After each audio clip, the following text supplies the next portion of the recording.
आपण किती दिवसांनी अशी अंगत पंगत करतोय ना, पण आता भावनाताई सासरी गेली की मी हे सगळं खूप मिस करणार आहे. तुम्ही मुलींचं हे असंच असतं. लहानपणापासून जीव लावता आणि मग एक दिवस असा येतो की तुम्ही उडून जाता आपापल्या घरात.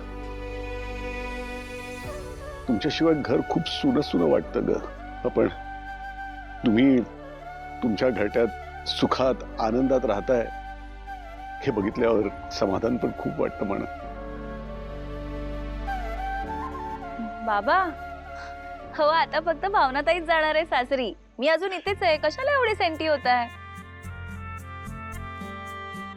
बरं ऐका सगळ्यांनी, माझं रेणुकाताईंशी बोलणं झालं तेव्हा त्या म्हणाल्या की उद्या त्यांच्या घरी म्हणजे गाडे पाटलांकडे गुरुजी येणार आहेत भावना आणि सिद्धिराजच्या लग्नाचा मुहूर्त काढायला. आणि रेणुकाताई म्हणाल्या की अगदी लवकरचा मुहूर्त काढणार आहेत. तेव्हा आपल्या सगळ्यांना आता कंबर कसून काम करावं लागणार आहे.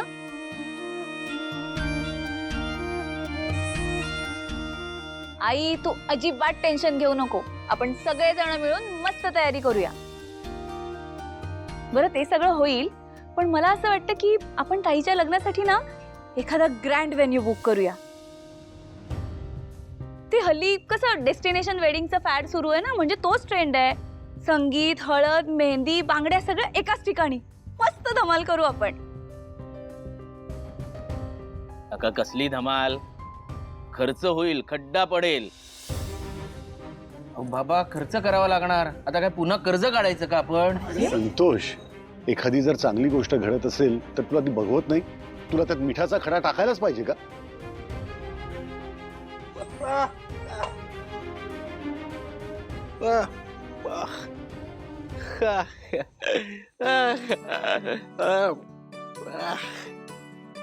शिक याच्याकडनं काहीतरी.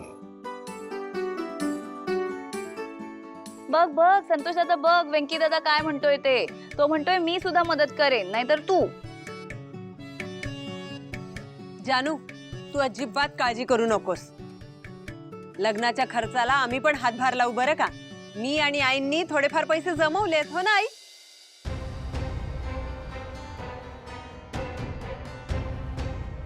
ए वहिनी, तुमच्याकडे कुठून पैसे आले? अगं जानू, आईनी आणि वहिनीनी घरघंटी नाही का सुरू केली आहे स्वयंपाकघरात आहे ना? हा, त्याचेच पैसे. बरोबर. अरे वा, एका आठवड्यात एवढे पैसे जमले? अगं नाही, एवढे पैसे वगैरे नाही. पण काय झालं, आपण घरघंटी सुरू केली आणि ताबडतोब 2 जरा मोठ्याच ऑर्डर आल्या मेसच्या, त्या शाळेच्या मुलांच्या असतात ना, त्याचे थोडे पैसे आलेच त्याचे. आणि अगं काही आपल्याला खूप खर्च थोडीच करायचा आहे. असं ठरतंय की घरच्या घरी साधेपणाने लग्न करायचं, नाही का? हो बरोबरच आहे. आई अगं असं का बोलतेस तू? तू भावनाताईचं मन का मारतीयस? नाही ग जानू, अगं मीच आईला म्हणाले की मला मोठं लग्न नाही करायचंय, आपण छोटेखानी घरातल्या घरात लग्न करूया म्हणून. आणि आई, गुरुजी पण तेच म्हणालेत ना? हो, गुरुजी तर म्हणाले की फक्त मणिमंगळसूत्र घाला आणि देवासमोर लग्न होऊ द्या.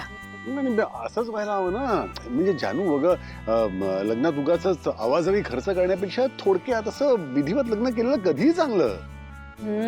खरं. त्यापेक्षा रजिस्टरच लग्न करायचं ना. नाही पण एकच लग्न 2 वेळा रजिस्टर होत नाही ना.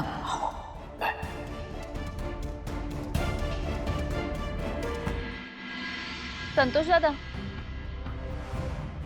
नाही मला एक गोष्ट कळत नाही. तू नेहमी भावनाताईला असे टोमणे का मारत असतोस?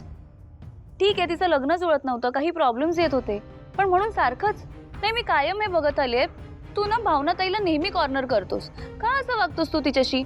ते काही नाही, तू आत्ताच्या आत्ता तिला सॉरी म्हण. तू जे बोललायस ना ते मला अजिबात आवडलेलं नाही. सॉरी म्हण. दादा असं काय करतोयस? म्हण ना सॉरी तिला. हा सॉरी भावना, सॉरी. हा सॉरी.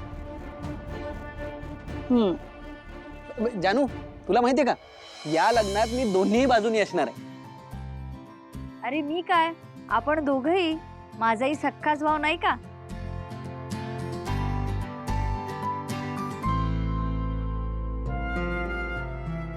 हो, आम्ही.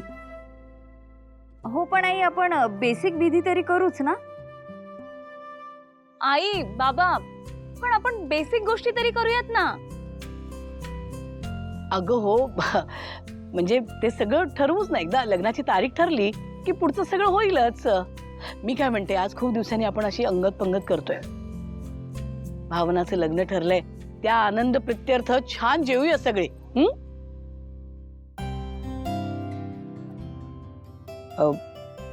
जानू ऐक ना, खूप दिवस झाले तुझं गाणं नाही ऐकलं ग. प्लीज गाणं गाणं ऐक. हो ना, म्हण ना. तसं तर मी गाणं गाणार नव्हते आज, पण गाणं पण आता तू एवढं म्हणतोच आहेस तर ठीक आहे, गाते.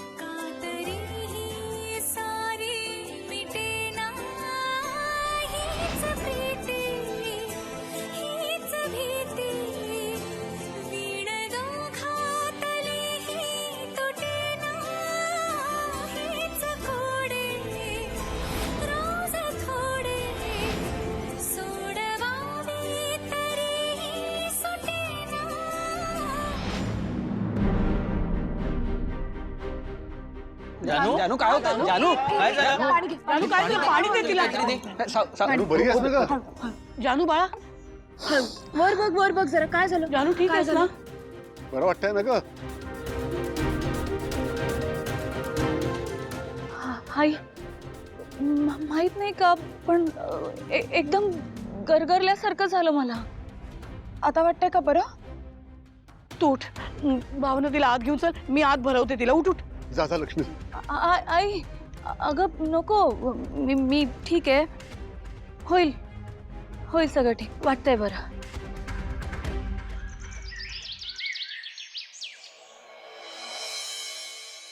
आपण किती दिवसांनी असं एकत्र नाश्ता करायला बसलोय. मला तर जाम भारी वाटतंय. असं वाटतं इतक्या दिवसात काहीच बदललं नाहीये. आई, काय ग, पाणी दे तिला.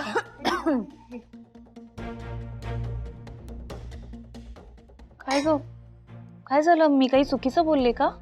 नाही ग, पण सगळे कुठे आहेत? हरीश नाहीये, सिंचना वहिनी नाहीये. अगं हो, ते आहेच, पण आपण सगळे आहोत ना.